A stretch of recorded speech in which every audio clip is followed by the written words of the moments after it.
सम्पूर्ण दर्शक महानुभावहरूलाई म स्वागत गर्न चाहन्छु। म वासुदेव।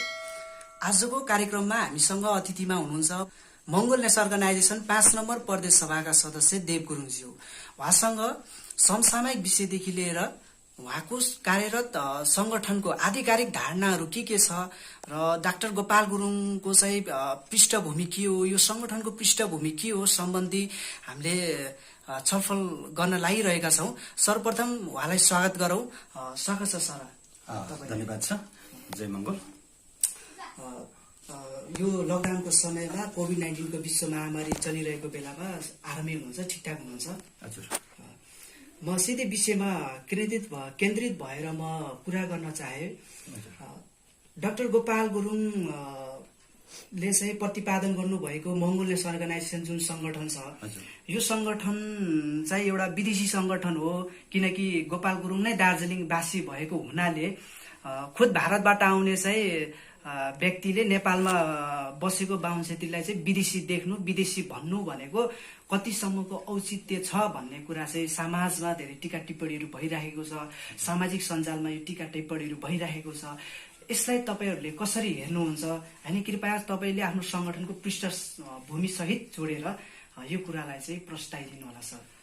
एउटा कुरा त चाहिँ डाक्टर गोपाल गुरुङ दार्जिलिङ को चाहिँ बसोबास, दार्जिलिङको चाहिँ नागरिक हो भन्ने कुरा त्यो एकदम चाहिँ गलत भ्रम छ।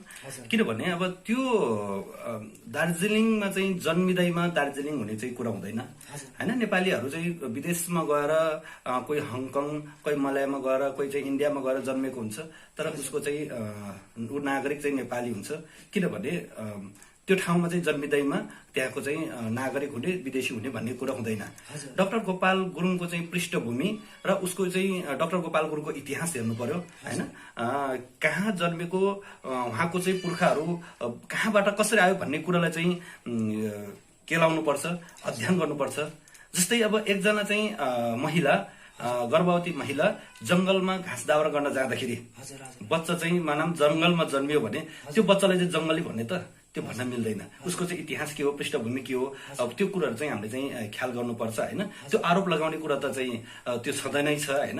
अब चाहिँ मंगोल नेसनल अर्गनाइजेसनलाई चाहिँ विदेशी संगठन, विदेशबाट डलर ल्याएर खाएको, यसले एउटा धर्म प्रचार गर्न थाल्यो, धर्म प्रचार गर्दैछ भन्ने कुरा त त्यो आरोपको कुराहरू हो हैन। नेपालमा चाहिँ जुन जति पनि क्रिस्चियनको चर्चहरू बनाउने, क्रिस्चियनको चाहिँ धर्म चाहिँ फैलाउने सबै आर्यनहरू नै छन् हैन। त्यहाँको चाहिँ मुख्य चाहिँ ठुल्ठुलो मान्छेहरू पनि आर्यन नै छन् हैन। त्यो एउटा चाहिँ आरोप लगाउने काम मात्रै, मंगोल नेसनल अर्गनाइजेसनलाई चाहिँ आरोप लगाउने काम हो। यो अध्ययन गरिसकेपछि यसको चाहिँ मंगोल नेसनल अर्गनाइजेसनको चाहिँ सबै विधि विधानहरू हैन, यसको चाहिँ फिलोसफीहरू, यसको चाहिँ प्रिन्सिपलहरू, दर्शनहरू चाहिँ अध्ययन गरिसकेपछि थाहा हुन्छ। मंगोलनेस अर्गनाइजेसनको जो लिडरहरू हुनुहुन्छ, नेताहरू हुनुहुन्छ, उहाँको भाषण सुन्ने क्रममा उहाँहरूले यस्तो कुराहरू भन्नुहुन्छ कि जस्तै बाहुन छेत्री शरणार्थी हो, बाहिरबाट आएको हो, यिनीहरूलाई यस्तै ताल हो भने हामीले खेद्नुपर्छ भन्ने जस्ताहरू चाहिँ स्पिचहरू सुन्न पाइन्छ। भोलि बिहान तपाईँको संगठनले कतै तपाईको जुन यो 80% भनिराख्नुहुन्छ, यो 80% को मत पाउने बित्तिकै कतै बाहुन छेत्रीहरूलाई चाहिँ खेद्ने नै हो कि भन्ने पनि त एउटा कति छ नि त समाजमा हैन, बाहुन छेत्रीहरूलाई चाहिँ। यसलाई चाहिँ तपाईहरूले कसरी हेर्नुहुन्छ? त्यहाँ यस्तो छ, अब चाहिँ बाहुन छेत्री शरणार्थी हुन्, यिनीहरू विदेशी हुन् भन्ने कुराहरू जुन चाहिँ भाषणमा चाहिँ आउने कुराहरू चाहिँ गर्नुभएको छ हैन। त्यो शरणार्थी शब्द अनि आदिवासी जनजाति शब्द एउटै शब्द हुन् हैन। अब शरणार्थी शब्द पनि चाहिँ विदेशबाट आएको शब्द हुन्छ भने जनजाति शब्द पनि चाहिँ कुनै कालखण्डमा कतैबाट आएको एउटा चाहिँ जन भनेको चाहिँ कमर, हिन्दीमा चाहिँ जन भनेको कमर, संस्कृत भाषामा भनौँ न हैन, कमर, अनि चाहिँ जाति भनेको थरीथरी। एउटा चाहिँ जनजाति भनेको थरीथरीका चाहिँ कमरा भनेर चाहिँ यसको चाहिँ सही अर्थ हुन्छ। र यो शब्द चाहिँ राजा वीरेन्द्रको पालामा गोरखपुरमा हैन, भारतको गोरखपुरमा चाहिँ जुन हिन्दू सम्मेलन भयो त्यहाँबाट चाहिँ प्रतिपादित शब्द हो जनजाति भन्ने शब्द, जुन हामीलाई चाहिँ यहाँको चाहिँ 80% मूलवासी मंगोलहरूलाई भिराएको छ। यसै गरी चाहिँ जुन आदिवासी शब्द छ, आदिवासी शब्द 51-52 सालमा उत्पादित अथवा चाहिँ प्रतिपादित शब्द हो आदिवासी। आदिवासीको अर्थ पनि कुनै कालखण्डमा यो के भन्छ यो जुन यो तपाईँले आदिवासी भन्नुभयो, यो आदिवासी र मूलवासीमा के त्यस्तो फरक छ? म आउँदैछु। आदिवासी शब्द भनेको चाहिँ आदिम कालमा कुनै ठाउँबाट चाहिँ यहाँ चाहिँ बसाइसराई गरेर माइग्रेट भएर चाहिँ आएको शब्द हो आदिवासी शब्द। अब त्यो चाहिँ शरणार्थी भन्ने कुरा पनि त्यही चाहिँ अन्तबाटै चाहिँ आएको हो। आदिवासी पनि अर्कै शब्द हो। मैले चाहिँ एउटा चाहिँ उदाहरण दिन्छु। एउटा सलिन भन्ने चाहिँ शब्द छ हैन। अब हेर्दा सुन्दाखेरि चाहिँ राम्रो शब्द छ। अब त्यसलाई व्याख्या गर्ने हो भने चाहिँ नबुझ्ने मान्छेले त कस्तो व्याख्या जस्तो गर्दै पनि भयो। सलिन भन्ने शब्द भनेको चाहिँ एकदम सलिन व्यवहार भएको, राम्रो व्यवहार भएको, राम्रो चाहिँ शब्द हो भनेर चाहिँ हामी चाहिँ त्यसलाई चाहिँ व्याख्या गर्न सक्छौँ भने त्यसको चाहिँ सही अर्थ त के हुन्छ त भन्दाखेरि यो फोहोरी हो, यो अशिक्षित हो, यो नराम्रो मान्छे हो भन्ने चाहिँ अर्थ चाहिँ लाग्छ त्यो शब्दले। भनेपछि अब आदिवासी जनजातिको उता चाहिँ व्याख्या गर्ने बेलामा राम्रो गरिदियो, उसको सही अर्थ चाहिँ बुझ्न सकेन हैन। त्यो कारणले गर्दाखेरि चाहिँ आदिवासी जनजाति जुन बाहिरबाट चाहिँ आएको चाहिँ मान्छे भनेर चाहिँ त्यसरी चाहिँ व्याख्या गरेको छ भने मूलवासी भनेको यहीँको चाहिँ उत्पन्न भएको, यहीँ चाहिँ जन्मेको शब्द चाहिँ मूलवासी शब्द हो। जसरी चाहिँ अब यो शब्दलाई चाहिँ के कसरी चाहिँ प्रष्ट गर्न सकिन्छ भने यहाँको चाहिँ मूलवासीहरू एउटा चाहिँ शब्द छ इन्डिजिनस हैन। अब हाम्रो चाहिँ नेपाली डिक्सनरी इभन चाहिँ इन्डियाको चाहिँ डिक्सनरीहरूमा पनि इन्डिजिनसको चाहिँ अर्थ के लेखेको छ त भन्दाखेरि आदिवासी भन्ने शब्द चाहिँ लेखेको छ भने यसको चाहिँ सही अर्थ इन्डिजिनस भनेको चाहिँ यसको चाहिँ सही अर्थ अक्सफोर्ड डिक्सनरी विश्वले चाहिँ प्रयोग गर्ने चाहिँ डिक्सनरी अक्सफोर्डमा चाहिँ हेर्ने हो भने त्यहाँ के लेखेको छ त भन्दाखेरि अक्सफोर्ड डिक्सनरीमा इन्डिजिनसको अर्थ ओरिजिन अफ पर्टिकुलर प्लेस हैन।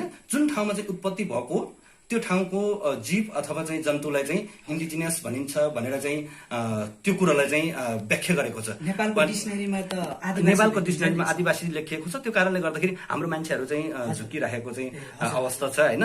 त्यसले गर्दाखेरि चाहिँ अब हामीले चाहिँ यी कुराहरूलाई चाहिँ बुझ्नुपर्छ, हाम्रो मान्छेले चाहिँ बुझ्नुपर्छ। अब त्यो बेलामा चाहिँ हाम्रो मान्छेहरू अशिक्षित थिए, पढ्न पाएका थिएनन् हैन। त्यो कारणले गर्दाखेरि त्यो नबुझे तापनि अबको कालखण्डमा चाहिँ त्यो बुझ्नुपर्छ हैन। अब यहाँ त के छ भने चाहिँ एउटा भ्रमको चाहिँ खेती लगाएको छ हैन। कहिल्यै पनि चाहिँ बीज रोपेको ठाउँमा अमृत फल्दैन हैन।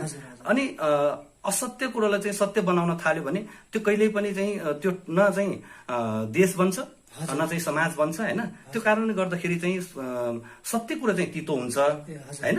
त्यो सत्य कुरा चाहिँ हामीले चाहिँ वकालत गर्न सकेनौँ भने र त्यो कुरालाई चाहिँ स्वीकार्न सकेनौँ भने अझै चाहिँ हाम्रो चाहिँ दुर्गतिहरू देशको हैन, यहाँको चाहिँ हामी चाहिँ नेपाली भन्ने गर्छौँ हैन, त्यो मङ्गोलको जोसुकै चाहिँ समुदायको होस् त्यो दुर्गतिहरू चाहिँ सुरु हुने चाहिँ दिन आउँछ। नेपाल चाहिँ अब भन्ने गर्छ नेपाल चाहिँ त्यत्रो जलस्रोतको धनी देश हो हैन, जल सम्पदा अनि प्राकृतिक सम्पदा भएको चाहिँ देश हो।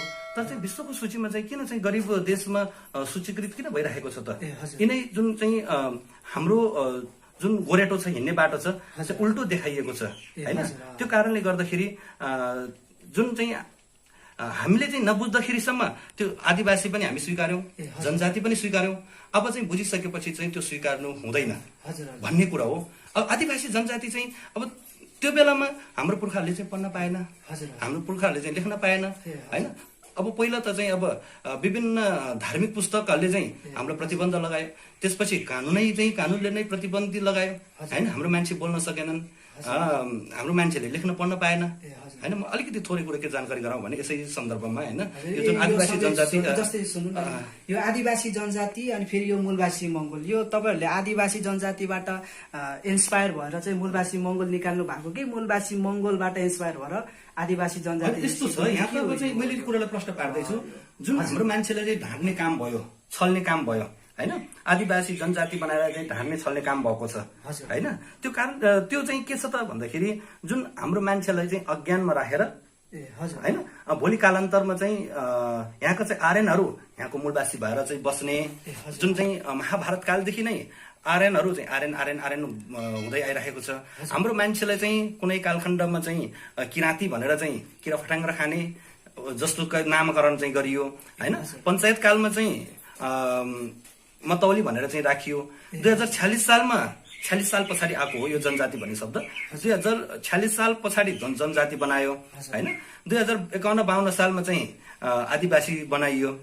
त्यसरी चाहिँ अब हाम्रो नाम चाहिँ समय अनुकूल परिवर्तन गर्दै गर्दै कहिले चाहिँ आदिवासी, कहिले दलित, कहिले चाहिँ जनजाति, त्यसरी चाहिँ समय अनुकूल यसरी परिवर्तन हुँदै हुँदै हुँदै आइरहेको छ। अबको चाहिँ जेनेरेसनले के बुझ्नुपर्छ त भन्दाखेरि अब चाहिँ हामी यहाँको चाहिँ मूलवासी कि हामी अन्तबाट आएको चाहिँ प्रमाण हुनु पर्यो हामीसँग हैन। बाबुबाजेले चाहिँ यो ठाउँबाट आएको भन्ने चाहिँ प्रमाण हुनु पर्यो। होइन भने त यहाँ त चाहिँ विश्वविज्ञानले प्रमाणित गरेको कुरा चाहिँ हामीले मान्नु पर्यो नि त हैन। त्यो कारणले गर्दाखेरि अब चाहिँ कुनै कालखण्डमा हाम्रो पुर्खाहरूले चाहिँ पढ्न पाएन हैन। पहिला त अब चाहिँ पढ्न पाएन। जब चाहिँ 1910 सालको चाहिँ कानुन बनाइसकेपछि पनि चाहिँ कानुनले पनि चाहिँ वर्जित गरायो पढ्नबाट हैन। त्यस्तो खालको चाहिँ विभेदकारी चाहिँ कानुन बनायो 1910 सालमा। पढ्ने लेख्ने कुरा त चाहिँ छाड्दिउँ। त्यस्तो खालको चाहिँ कानुन बनायो कि बाहुन क्षेत्रीले जति ठुलो अपराध गल्ती गरे पनि बाहुन क्षेत्रीलाई चाहिँ पनिसमेन्ट दिन हुँदैन हैन, सजाय दिन हुँदैन। किनभने बाहुन चाहिँ ब्रह्मको चाहिँ मुखबाट जन्मेको अथवा चाहिँ ठुलो भगवान हो भन्ने तरिकाले चाहिँ कानुनमा चाहिँ व्याख्या गरियो हैन। त्यसपछि चाहिँ अब त्यहाँको चाहिँ जुन शूद्र अथवा चाहिँ जुन आदिवासी जनजातिहरू हैन गल्ती गर्यो भने चाहिँ घाँटी काट्ने चाहिँ कानुन बनायो। त्यो चाहिँ हामीले चाहिँ प्रष्ट रूपमा चाहिँ हेर्न अहिले पनि हेर्न पाइन्छ, पढ्न पाइन्छ। 1910 सालमा चाहिँ जङ्गबहादुर राणाले बनाएको चाहिँ कानुनमा त त्यस्तो लेखिएको छ, त्यस्तो गरेको छ। अब त्यो कानुनको विरोध गर्दाखेरि सुखदेव गुरुङ, सुपति गुरुङ हैन, लखन थापा, धर्मभक्त, शुक्रराज, गङ्गालाल जस्तो चाहिँ हाम्रा पुर्खाहरू, हाम्रा अगुवाई गर्ने पुर्खाहरूलाई चाहिँ कसैलाई चाहिँ झुन्डाएर मार्यो, कसैलाई चाहिँ गोली हानेर मार्यो, कसैलाई जेलभित्र मार्यो। तर त्यो कानुनको विरोध गर्ने मनकारी बाहुनहरू पनि थिए त्यतिखेर हैन। टङ्कप्रसाद आचार्य भयो, अनि फेरि चाहिँ कालु लम्साल हैन, रामहरि शर्मा जस्तो चाहिँ बाहुनहरूले पनि चाहिँ साथ दिएका थिए। तर कानुनले गर्दाखेरि हाम्रो मान्छेहरूको चाहिँ घाँटी काटियो, हाम्रो मान्छेहरूलाई चाहिँ गोली चाहिँ हानेर चाहिँ मार्यो। बाहुन भएकै कारणले गर्दाखेरि उनीहरूले चाहिँ जीवनदान पाए। अनि 2012 सालमा त चाहिँ टङ्कप्रसाद आचार्य त चाहिँ मन्त्री पनि भए। हाम्रो मान्छेहरू चाहिँ त्यसरी चाहिँ काटिदिए, मारिदिए हैन। हाम्रो मान्छेले पढ्न पनि पाएन। ज्ञान लियो भने चाहिँ जिब्रो काटिदिने हैन, धन आर्जन गर्यो भने हात काटिदिने, त्यस्तो खालको चाहिँ कानुनले गर्दाखेरि हामी त 100 वर्ष चाहिँ पिछडियो। न ज्ञान लिन पायो, न धन आर्जन गर्न पायो। त्यो कारणले गर्दाखेरि अब चाहिँ यी कुराहरू हामीले चाहिँ आफ्नो प्रतिनिधित्व कति छ त्यो हिसाबले चाहिँ मङ्गोल नेसनल अर्गनाइजेसनले चाहिँ प्रतिनिधित्व गर्नुपर्छ। र हाम्रो चाहिँ यो देश बचाउनको लागि मूलवासी मङ्गोलहरू जाग्नै पर्छ, यो देश विकास गर्नको लागि मङ्गोल चाहिँ अगाडि बढ्नै पर्छ भन्ने कुराहरू आएको छ। मङ्गोल नेसनल अर्गनाइजेसनको चाहिँ अलिकति साङ्गठनिक धारणा यिनै हुन्।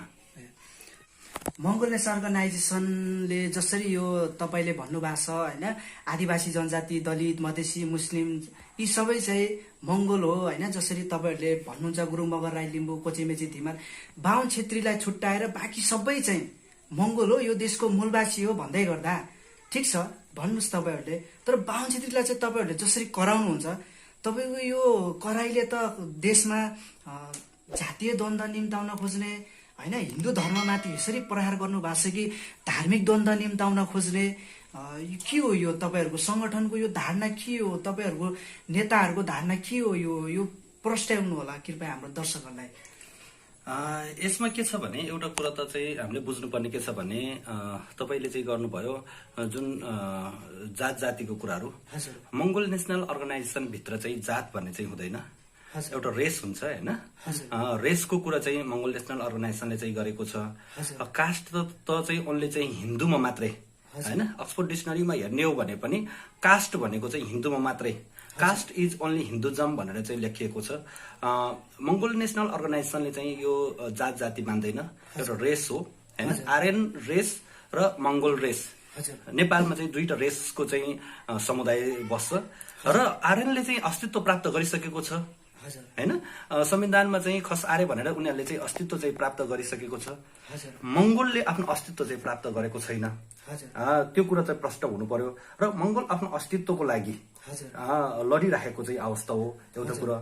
अर्को कुरा यो चाहिँ धार्मिक द्वन्द्व मंगोलले चाहिँ यो देशमा चाहिँ धार्मिक द्वन्द्व मचाउन लागेको हो कि भन्ने चाहिँ जुन प्रश्नको चाहिँ कुरामा हैन मंगोलले त्यस्तो चाहिँ कुनै पनि धर्मलाई चाहिँ हच्याउने कुनै पनि धर्मलाई चाहिँ तल पार्न खोज्ने मंगोलको धर्म छैन। मंगोलको चाहिँ धर्म भनेको धर्मनिरपेक्ष देशमा व्यक्तिले चाहिँ जुनसुकै धर्म चाहिँ मान्न पाइयो है। तर चाहिँ यो चाहिँ आरोपहरू के आइरहेको छ भने क्रिस्चियनिटी भित्राउन लायो मंगोलले, धार्मिक द्वन्द्व चाहिँ गराउन थाल्यो हैन। क्रिस्चियन जति पनि चाहिँ नेपालमा चाहिँ क्रिस्चियन भित्राउने आर्यनहरू छन् र नेपालमा चाहिँ जति पनि चर्चहरू बनेको छ ठुल्ठुलो पोस्टमा चाहिँ आर्यनहरू नै छन्। तर क्रिस्चियन भयो भन्दैमा आर्यनहरू मंगोलमा चाहिँ समावेश हुन पाइँदैन, किनभने क्रिस्चियनमा होस् चाहे चाहिँ हिन्दूमा होस् चाहे बुद्धिस्टमा होस् चाहे चाहिँ मुस्लिममा होस्, जति पनि त्यहाँ चाहिँ छन् आर्यनहरू उनीहरूले अस्तित्व प्राप्त गरिसकेको छ। यहाँ चाहिँ अस्तित्वविहीनको चाहिँ संगठन हो मंगोल नेसनल अर्गनाइजेसन भनेको। र यो धार्मिकको कुरा छ, धार्मिक द्वन्द्वको कुरामा चाहिँ जुन हिन्दू धर्म अन्तर्गत चाहिँ धर्म प्रचारकहरू जस्तै अब चाहिँ तपाईलाई चाहिँ थाहा हुनुपर्छ केही वर्ष अगाडि हैन श्रीवास्तव निवासले आफ्नै अंगरक्षकलाई चाहिँ गोली हान्न लगाएर मंगोल आर्मीले चाहिँ मंगोलको बदनाम गर्नको लागि मंगोललाई चाहिँ निर्वाचन आयोगबाट चाहिँ हटाउनको लागि त्यस्तो खालको चाहिँ प्रपञ्चहरू चाहिँ रचेको चाहिँ थियो, जुन चाहिँ एउटा चाहिँ यहाँको चाहिँ मूलवासी भूमिपुत्र एउटा थारूको बच्चालाई चाहिँ आफ्नो हातमा चाहिँ गोली हान्न लगाएर त्यसैलाई अस्तित्वविहीन बनाउँदै गरेको कुरा। यदि त्यो थारूको चाहिँ बच्चाले, त्यो थारूको छोराले त्यो कुरा चाहिँ थाहा पाएको भए निशाना चुकेको चाहिँ आधारमा चाहिँ धर्मगुरु श्रीवास्तव निवास आचार्य हैन त्यसले चाहिँ जुन हातमा हान्ने गोली चाहिँ यता चाहिँ पाखुरामा लायो भन्ने कुराहरू चाहिँ आयो। यदि त्यो मंगोलको छोराले, त्यो भूमिपुत्रले थाहा पाएको भए निशाना चुकेको चाहिँ आधारमा छातीमा चाहिँ गोली हान्थ्यो। यसरी चाहिँ धर्मगुरु भन्नेले नै यसरी बदनाम गर्ने, यसरी धार्मिक युद्धहरू चाहिँ निम्त्याउँदैछ हैन। त्यो कारणले गर्दाखेरि चाहिँ मंगोललाई धेरै आरोपहरू लगाएको छ, मंगोलले चाहिँ धेरै आरोप लगाएको छ। तर सत्य कुरा त्यहाँ के हुन्छ त भन्दाखेरि भोलि चाहिँ सत्य कुरा चाहिँ सत्य नै हुन्छ, तितो हुन्छ, सत्य कुरा तितो हुन्छ हैन। त्यो चाहिँ पच्नुपर्छ। यदि त्यो सत्य कुरा पच्न सकेन भने देश विकास हुँदैन। नेपाल चाहिँ अहिले चाहिँ मैले अघि नै पनि जोडिसके, जुन नेपाल चाहिँ त्यत्रो जल सम्पदा हैन प्राकृतिक सम्पदा हुँदै पनि नेपाल विश्वको चाहिँ गरिब देशमा चाहिँ सूचीकृत हुन चाहिँ परेको छ हैन। 80,000 60 70 80,000 लाख युवाहरू विदेश भूमिमा अल्पत्र चाहिँ परेर बसेको अवस्था छ। यो बेलामा दिनमा चाहिँ हैन 1000 1500 2000 को दरले चाहिँ नेपाल भित्रिने क्रम चाहिँ जारी नै छ। त्यसरी चाहिँ सरकारले के रोजगार दिनुपर्छ कि बेरोजगार भत्ता दिनुपर्छ। म यसरी चाहिँ यहाँ आज बोलिराख्दाखेरि मैले चाहिँ सरकारले हैन शिक्षा विभागले चाहिँ निर्देशित गरेको नीति नियम पाठ्य पुस्तक हैन पाठ्यक्रम को चाहिँ परीक्षा दिएर मास्टर डिग्रीको सर्टिफिकेट लिएर चाहिँ यहाँ बसिरहँदाखेरि बेरोजगार भएर बसिराख्नु परेको छ हैन। अब त्यो कारणले गर्दाखेरि जुन जोसँग जस्तो खालको चाहिँ क्षमता छ, क्यापासिटी छ, त्यो अनुसारको चाहिँ रोजगार दिनुपर्छ कि पर्दैन, यो सरकारको दायित्व हो कि होइन। यो हजारौं युवाहरू यहाँ बेरोजगार भएर चाहिँ बसिराख्नु परेको छ। अनि यो विद्रोह त उठिहाल्छ त्यसरी नै हैन। त्यो कारणले गर्दाखेरि मंगोल नेसनल अर्गनाइजेसनले के सत्य त के उठाएको छ त भन्दाखेरि अहिले त सबैले चाहिँ नमिठो लाग्छ हैन, मंगोललाई नै नमिठो लागेको चाहिँ अवस्था छ। तर चाहिँ कालान्तरमा यो पक्कै पनि यो सत्यतामा चाहिँ प्रमाणित हुन्छ। यो चाहिँ एकदमै चाहिँ ढुक्क छ। तपाईले चाहिँ अध्ययन गर्नुस् हैन। 1448 भन्दा अगाडि नेपालमा अथवा चाहिँ विश्वको वैज्ञानिकहरू हैन हामीले के बुझ्थ्यौं भने पृथ्वी सूर्य भन्दा चाहिँ धेरै ठूलो छ भन्ने कुराहरू वैज्ञानिकहरूले चाहिँ प्रमाणित गरेर देखाएको थियो। वैज्ञानिकहरूले भन्ने गर्थे पृथ्वी चाहिँ धेरै ठूलो छ सूर्य भन्दा। जब 1448 पछाडि निस्के केही वैज्ञानिकहरू उनीहरूले चाहिँ के भन्न थाले त भन्दाखेरि पृथ्वी भन्दा सूर्य त धेरै ठूलो छ, 100 गुणा ठूलो छ भन्ने कुराहरू चाहिँ अगाडि सार्दाखेरि ती वैज्ञानिकहरूलाई चाहिँ फाँसी दिए। ती वैज्ञानिकहरूलाई झुन्डाएर विष खुवाएर चाहिँ मारे। जब पछाडि अनुसन्धान गर्दै जाँदाखेरि वैज्ञानिकहरूले अनुसन्धान गर्दै जाँदाखेरि न्युटन हैन ग्यालिलियो ग्यालिली होइन त्यस्ता खालका चाहिँ वैज्ञानिकहरू निस्किसकेपछि जन्म भइसकेपछि त्यो कुरोलाई चाहिँ प्रमाणित गरेर सत्य तथ्यसहित चाहिँ यो प्रविधि विकाससँगै त्यसलाई चाहिँ प्रमाणित गरेर चाहिँ देखायो र पछाडि के देखियो त भन्दाखेरि पृथ्वीभन्दा सूर्य त 100 गुणा ठुलो रहेछ भन्ने कुरा चाहिँ प्रमाणित गरेर चाहिँ देखायो त्यो जुन सत्य थियो होइन। त्यो कारणले गर्दाखेरि अहिले चाहिँ हामी मङ्गोल नेसनल अर्गनाइजेसनले भनेको कुराहरूलाई त्यो असत्य चाहिँ मान्न सक्छ, मानिराखेका पनि छन् होइन। भोलि कालान्तरमा यो कुराहरूले चाहिँ पक्कै पनि सत्यता चाहिँ ल्याउनेछ, सत्यता दिनेछ होइन। मङ्गोल नेसनल अर्गनाइजेसनले जुन अस्तित्वविहीन भएका भोलि चाहिँ आफ्नो चाहिँ छोराछोरीहरू भविष्यमा गएर चाहिँ देशविहीन हुन नपरोस् भन्ने कुराहरू चाहिँ उत्थान गरेको छ होइन। यसरी चाहिँ भोलि हामी अहिले पनि चाहिँ आदिवासी जनजाति भएर चाहिँ बसिराख्ने हो भने होइन त हामी चाहिँ सबैले चाहिँ हेर्न सकिन्छ, प्रष्ट रूपमा देख्न सकिन्छ। जर्मनमा त्यत्रो चाहिँ 60 लाख आदिवासी जनजातिहरू, त्यहाँका आदिवासी जनजातिहरू किन मरे त होइन। त्यहाँ चाहिँ अस्तित्वविहीन थिए होइन। यहुदीहरू त्यहाँ चाहिँ अस्तित्वविहीन भएर चाहिँ बसेका थिए। 3000 वर्ष पहिलादेखि बसेको चाहिँ त्यहाँका यहुदीहरू त चाहिँ देशविहीन भएर चाहिँ 60 लाख यहुदीहरूले चाहिँ ग्यास च्याम्बरमा हालेर चाहिँ जलाउने मार्ने काम चाहिँ भयो। जब त्यहाँका चाहिँ हिटलरले त्यसरी मारिसकेपछि उनीहरूले अस्तित्वको खोज गर्न थाले। हामी कुन अस्तित्वभित्र पर्छ त भन्ने कुरा खोज गर्दै जाँदाखेरि उनीहरूले चाहिँ 1948मा आर्य अस्तित्व प्राप्त गरिसकेपछि प्यालेस्टाइनी भूमिमा चाहिँ जुन के अरे इजरायलमा उनीहरूको चाहिँ अहिले चाहिँ बसोबास त्यहाँ छ। त्यहाँ चाहिँ अब जति वैज्ञानिकै भए पनि अस्तित्व छैन भने चाहिँ कुनै देशमा चाहिँ बाँच्ने अधिकार हुँदैन, कुनै पनि देशमा चाहिँ बस्ने अधिकार हुँदैन होइन। त्यो कारणले गर्दाखेरि अस्तित्व सबभन्दा ठुलो अस्तित्व चाहिँ प्राप्त गरिसकेपछि देश विकासको कुराहरू सबै कुराहरू चाहिँ आउने कुराहरू भए। हजुर, यो मङ्गोलेस अर्गनाइजेसन र यो अरू पार्टीको यो भिन्न मैले के देखेँ भने अब अरू पार्टीको बाहुन छेत्रीहरूले भन्नुहुन्छ नेपाल त 4036 वर्णको साझा फुलबारी हो, सबै मिलेर बसेछ, सबैले चाहिँ हाँस्न खेल्न रमाउन फुल्न पाइराखेछ। फेरि मङ्गोलेस अर्गनाइजेसन भन्नुहुन्छ हामी खेल्न फुल्न केही पनि पाएनौँ होइन, हामी त मङ्गोल हो भन्नुहुन्छ होइन। यो तपाईँहरूको यो जो ठ्याक्कै जातीय राजनीतिको जातीय मुद्दाहरू छ तपाईँको होइन, तर अरू पार्टीको चाहिँ जातीय मुद्दा छैन, तर तपाईँहरूको चाहिँ जातीय मुद्दा जस्तो देखिन्छ बाहिर होइन फ्रन्टमा। यो के हो यो तपाईँहरूको यो 4036 वर्णलाई चाहिँ यो केलाउनु होला? यस्तो छ, अब मैले अगाडि पनि चाहिँ केही कुराहरू बताइसकेँ। जुन हामीले चाहिँ 4036 वर्णको कुराहरू मङ्गोल नेसनल अर्गनाइजेसनमा यो भित्र चाहिँ जात भन्ने कुरा चाहिँ हुँदैन। त्यो चाहिँ हिन्दू जमभित्र हुने कुराहरू जुन 4 जात 36 वर्ण भनेको चाहिँ 4 जात मध्येमा चाहिँ बाहुन छेत्री वैश्य शूद्र बनाएर चाहिँ 4 जात बनायो। अनि त्यसपछि चाहिँ त्यो भित्रको चाहिँ 36 वर्ण होइन कि यहाँ त चाहिँ हेर्ने त हजारौं वर्ण पनि देखिन सक्छ होइन। त्यो चाहिँ त्यो हिन्दुजम भित्रको चाहिँ कुराहरू भयो।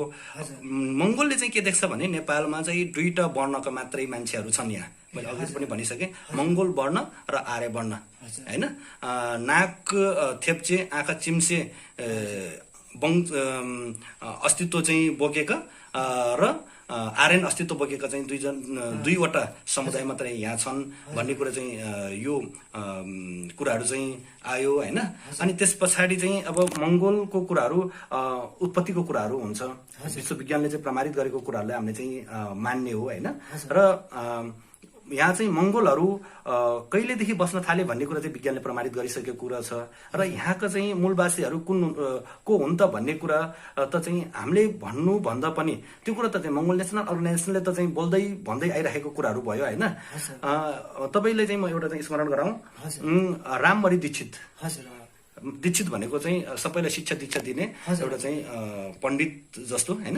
उहाँले चाहिँ के लेख्नु भएको छ त भन्दाखेरि 2012 सालमा चाहिँ भलो कुराको नमुना भन्ने किताबमा त्यहाँ चाहिँ कवितात्मक शैलीमा यस्तो लेखिएको छ कि यो देश जङ्गली भुस्तिक्रे पाखे स्वाथे पर्वते डोकेहरूको हो, यिनीहरूलाई यसै गरी राखिदेऊ भगवान, यिनीहरू सुध्रे हाम्रा श्री खुरी कहाँ जाला, मन्त्री मण्डल चुन्दा बाहुन हुली चुन्नु मतवली कबै नहुल्नु भनेर चाहिँ त्यहाँ चाहिँ लेखिएको छ होइन। त्यो कारणले गर्दाखेरि हामी चाहिँ यो देशको चाहिँ मूलवासी हौँ होइन। त्यो कुरो त अब थुप्रै पुस्तकहरूमा चाहिँ हामी चाहिँ भेट्न चाहिँ देख्न पाइन्छ, पढ्न पनि पाइन्छ। तर अहिले चाहिँ हामी यो देशको चाहिँ अस्तित्वविहीन, सबभन्दा पहिलो कुरो त अस्तित्व हो अस्तित्व चाहिँ प्राप्त गर्नुपर्छ। बाहुनलाई लखेट्ने, बाहुनलाई चाहिँ धपाउने त्यो कुराहरू होइन। पहिला त अस्तित्व प्राप्त गर्नु पर्यो होइन। आर्यले चाहिँ अस्तित्व प्राप्त गरिसकेछ। अस्तित्व प्राप्त गरिसकेको मान्छेले कसरी लहर्न मिल्छ, कसरी दबाउन मिल्छ होइन? अब हामी आफै मंगोलहरू लखेटिँदैछ यहाँबाट। अस्तित्व प्राप्त भएन भने लखेटिन्छ कालान्तरमा गएर। त्यो कुरो त चाहिँ अब हामी पनि यही भूमिमा चाहिँ हाम्रो पछाडिको सन्ततिहरू यही भूमिमा बाँच्नको लागि त हामीले यो कुरो त गर्नु पर्यो नि, पाउनु पर्यो। हामीले चाहिँ अस्तित्व चाहिँ प्राप्त गर्नु पर्यो भन्ने कुरा चाहिँ मंगोलको कुरा हो। मंगोलियस अर्गनाइजेसनको चाहिँ आधिकारिक कुराहरूदेखि लिएर समसामयिक विषयहरूमा धेरै कुराहरूमा छलफल गरिसक्यौँ। म यहाँको थोरै व्यक्तिगत जीवनमा पनि जान चाहे। यो संगठनमा आइसकेपछि तपाईँले आफूलाई के देख्नुभयो होइन, के महसुस गर्नुभयो यो संगठनमा, र अरू पार्टीहरूदेखि लिएर यो संगठनमा तपाईँले त्यस्तो के चाहिँ फरकपन पाउनुभयो? कृपया हाम्रो दर्शकहरूलाई बताइदिनु होला। के छ भने यहाँ चाहिँ अब मैले चाहिँ अलिकति जुन अगाडिको कुराहरूलाई चाहिँ राख्दाखेरि मंगोल नेसनल अर्गनाइजेसनको जुन दर्शन सिद्धान्तहरू नबुझ्दाखेरि म कुनै पार्टीमा आबद्ध अथवा चाहिँ अलिकति झुकाव समर्थन थियो होला होइन। जब चाहिँ त्यो पार्टी भन्दा अलिकति अलग चाहिँ माओवादीले चाहिँ यहाँका चाहिँ सर्वहारा वर्गलाई को आवाजहरू चाहिँ लिएर अगाडि बढिसकेपछि त्यसमा चाहिँ अलिकति चाहिँ झुकाव पक्कै पनि अब चाहिँ देश परिवर्तनको लागि क्रान्तिकारी स्वभावको अथवा क्रान्तिकारी हिसाबबाट जानुपर्छ भन्ने त्यो त्यहाँ पनि झुकाव भयो होइन। अब त्यो पछाडि चाहिँ अब त्यहाँ चाहिँ हरेक कुराहरू चाहिँ गर्न थालियो। प्रचण्ड बाबुराम भट्टराईको चाहिँ पालामा नेतृत्व गरेको चाहिँ पार्टी थियो माओवादी। अनि त्यसमा अलिकति झुकाव रहँदै अब चाहिँ माओवादी सरकारमा पनि गयो। अहिले चाहिँ नेकपा भएर चाहिँ बसेको चाहिँ अवस्थामा अब माओवादीले जुन सतहमा रहँदाखेरि हामीसँग अथवा चाहिँ जनतासँग रहने बेलामा जुन कुराहरू उत्थान गरेको थियो त्यो चाहिँ कुनै पनि कुराहरू चाहिँ परिपूर्ति गर्न चाहिँ सकेन। अब हिजो अस्ति मात्रै चाहिँ झापामा एउटा गाई काटेको चाहिँ न्युमा मान्छे मारेको छ होइन। माओवादीको चाहिँ पालामा त्यही गाई काटेर खानुपर्छ, गोरु काटेर खानुपर्छ भनेर चाहिँ दिनमा 3-4वटा चाहिँ गाई काटेर खुवाउने गरिन्थ्यो। हाम्रै गोठबाट चाहिँ 2-3वटा गाई गोरुहरू चाहिँ तानेर लगेर चाहिँ काटेर खाएको अवस्था थियो। तर अहिले चाहिँ त्यही मान्छेलाई काटेर खानुपर्छ भन्ने गुरुलाई 40-50वटा चाहिँ सेना प्रहरी पुलिस दिएर चाहिँ संरक्षण गरेर चाहिँ राखेको छ। अनि चेलालाई चाहिँ यसरी चाहिँ मार्न पाइन्छ? नेपालको चाहिँ नीति नियमहरू सिद्धान्तहरू कता कसरी चाहिँ गइरहेको छ? यो एकल नस्लिया सिद्धान्तबाट चाहिँ गुज्रिएको चाहिँ नेपाल भएको कारणले गर्दाखेरि र जब डाक्टर गोपाल गुरुङको दर्शन सिद्धान्तहरू चाहिँ पढ्न पाएँ होइन। मैले चाहिँ अब अहिले चाहिँ 14-15 वर्ष भयो मेरो टिचिङ पेसा र एउटा पत्रकारितामा पनि 12-13 वर्षसम्म चाहिँ लागिरहेको छु। र यो अवस्थासम्म आइपुग्दाखेरि मैले जब चाहिँ दर्शन सिद्धान्तहरू पढिसकेपछि यहाँ चाहिँ जबसम्म अस्तित्व प्राप्त हुँदैन तबसम्म चाहिँ कुनै पनि हक अधिकारहरू चाहिँ सुनिश्चित नहुँदो रहेछ भन्ने कुरा चाहिँ मैले पाइसकेपछि अहिले चाहिँ निरन्तर रूपमा संगठन विस्तार र यी कुराहरू चाहिँ सबै ठाउँमा फैलाउने पुर्याउने काम चाहिँ गरिरहेको छु। दर्शकहरू, हाम्रो टिभी च्यानलको कार्यक्रममा हामी अन्तिममा आइसकेका छौँ। हामीसँग जोडिनु भएको थियो मंगोलियस अर्गनाइजेसन 5 नम्बर प्रदेश सभाका सदस्य देव गुरुङज्यू। उहाँसँग हामी समसामयिक विषयदेखि लिएर उहाँले काम गरिरहनु भएको संगठनको आधिकारिक धारणादेखि लिएर उहाँको व्यक्तिगत जीवनलाई पनि निहालेर हामी छलफल गर्यौं। अन्तमा सरलाई केही छुटपुटेको कुराहरू छ भने कृपया हाम्रो दर्शकहरूलाई भन्न सक्नुहुन्छ? धन्यवाद छ। अब म चाहिँ के भन्न चाहन्छु भने म एउटा चाहिँ अलिकति म पनि पत्रकारिता क्षेत्रमा अगाडि चाहिँ बढिरहेको कारणले गर्दाखेरि अहिले के छ भने मंगोलको कुराहरू अगाडि चाहिँ ल्याउन चाहँदैनन्। हजुर। होइन पत्रकारको दायित्व पत्रकारको भूमिका के हुन्छ त भन्दाखेरि सबै समुदायको अथवा चाहिँ सबै संगठनको अथवा चाहिँ राजनीतिक पार्टीहरूको निर्वाचन आयोगमा दर्ता भएको चाहिँ पार्टीहरू जुनसुकै संगठन जुनसुकै होस् त्यो कुराहरूलाई चाहिँ सत्य तथ्य चाहिँ बाहिर ल्याउनु पर्ने चाहिँ देखिन्छ तर चाहिँ त्यो भइरहेको छैन होइन मङ्गोल नेसनल अर्गनाइजेसनको कुराहरू लाई चाहिँ अगाडि चाहिँ ल्याउन चाहिँ खोजिरहेको छैन त्यो कारणले गर्दाखेरि एउटा चाहिँ पत्रकारको भूमिका त्यो रहनु पर्यो जुनसुकै सङ्घ संस्थाहरू होस् अथवा संगठन होस् त्यसको कुराहरू सत्य तथ्य कुराहरू चाहिँ ल्याउनु पर्छ यो चाहिँ यो समुदायको भन्न चाहिँ हुँदैन भन्न चाहन्छु र सम्पूर्ण चाहिँ दर्शकहरूलाई पनि के भन्न चाहन्छु भने हल्लाको पछाडि हुलको पछाडि लाग्नुभन्दा पनि सत्य तथ्य के हो त होइन त्यो अध्ययन गरेर त्यसको पछाडि चाहिँ लाग्नु हुनको लागि अनुरोध गर्न चाहन्छु र यो मेरो चाहिँ केही कुराहरू होइन एक दुई कुराहरू सबै सामु चाहिँ पुर्याउने जुन अठोट चाहिँ गर्नुभयो तपाईँहरूले होइन हाम्रो टिभी च्यानललाई पनि चाहिँ म चाहिँ धन्यवाद दिन चाहन्छु। हजुर यहाँलाई पनि धेरै धेरै धन्यवाद छ र हामीलाई हेरेर बस्नुहुने सम्पूर्ण दर्शक महानुभावहरूलाई पनि धेरै धेरै धन्यवाद।